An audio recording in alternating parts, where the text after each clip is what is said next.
DSF, long live, long live, long live. DSF, long live, long live, long live.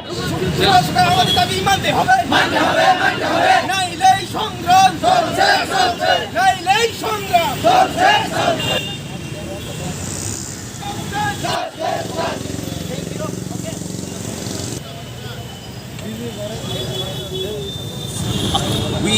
हम लोग यही है, हम लोग का जो लॉन्ग पेंडिंग डिमांड है, in demand of Roman street for cock bro.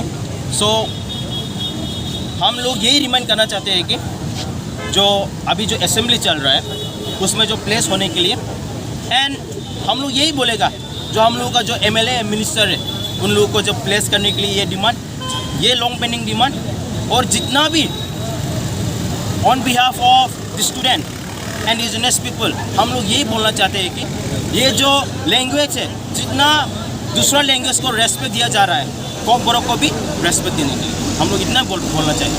आपका नाम? Amol Jamatia, general secretary.